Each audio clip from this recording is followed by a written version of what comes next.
This is problem 31B, and again, we're going to be dealing with nuclear decay. So quickly, as a review, the way that radioactive elements are written are in such a fashion where X is the chemical symbol, A is the mass number, which is the number of protons plus the number of neutrons, and then Z is going to be the atomic number, which is just the number of protons. So when we talk about decay, we have a couple of types of decay. So alpha decay is going to occur when you have a change, a decrease of 4 in the mass number accompanied by a decrease of 2 in the atomic number. Beta decay, you can either have, beta decay you're going to have no change in the mass number. That's always going to happen. But you can either have an addition of a proton, or you can have the removal of a proton, but never a change in the mass number. And with gamma decay, you have no change in mass or atomic number. So those are just a couple of the types of decay that we'll be seeing.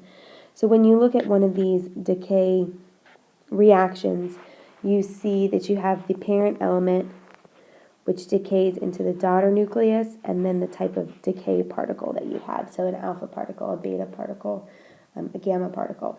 So let's go ahead and take a look at the questions.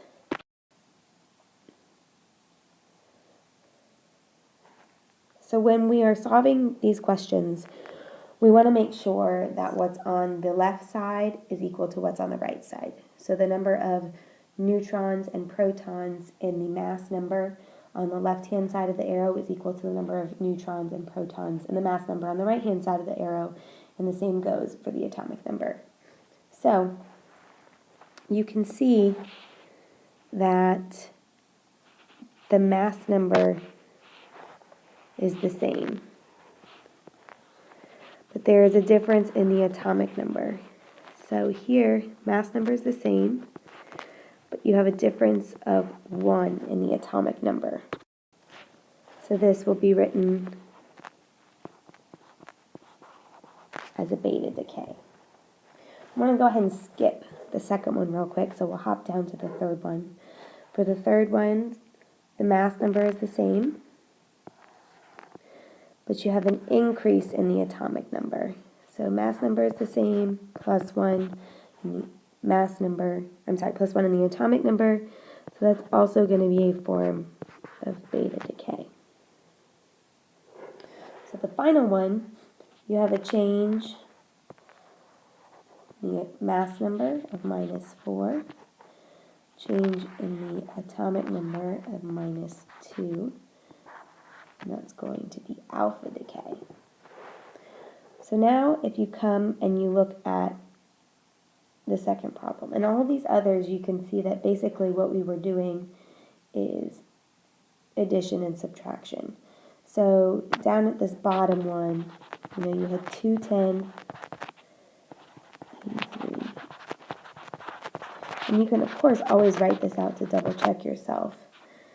So you would have had an alpha particle of 4 and 2. And I write -4, but really the correct way to write it would be like this. So 206 plus 204, that does give you 210, and then 81 plus 82, that gives you 83. So there's always a good way to double check it.